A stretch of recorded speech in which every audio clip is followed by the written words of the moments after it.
So for this video guys, ito na yung ginawa kong transformer. So nilagyan ko ng sarili kong brand.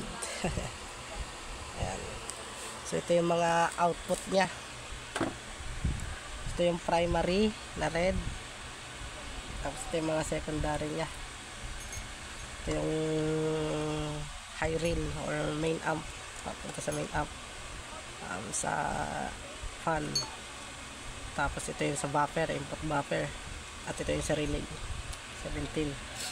So check natin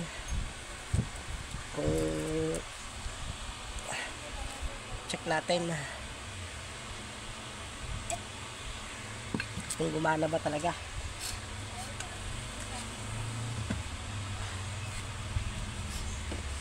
So yan, okay.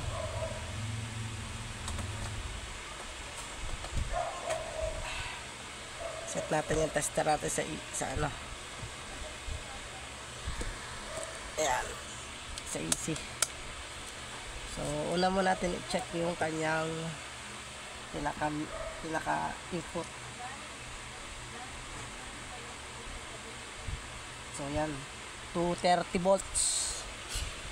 Tapos yung kanyang yung supply namin sa bahay. Yan. 30 din. Ito yung kanyang high rail. Ayan. So ito yung common, yung black. Tapos ito yung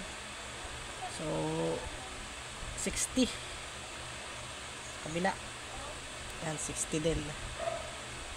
Ayan, lampas ng 50. 60.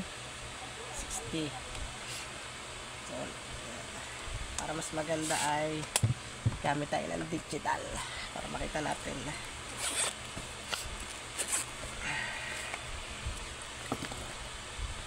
Kaya kahit pa paano kayang gawin.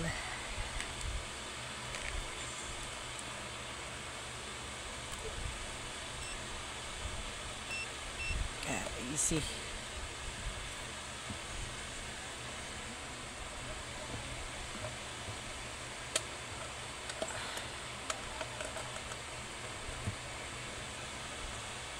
Easy. Kuryente sa bahay.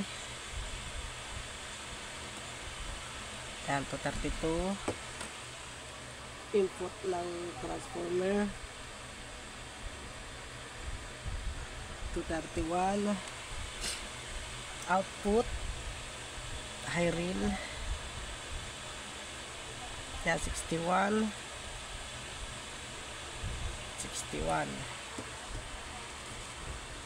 Sa fan, supply ng fan.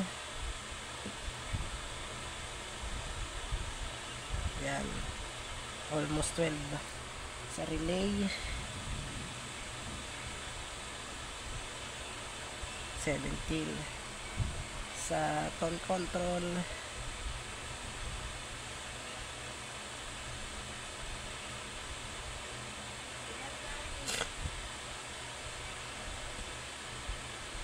ayun, 16. Naku, dapat pantay ito.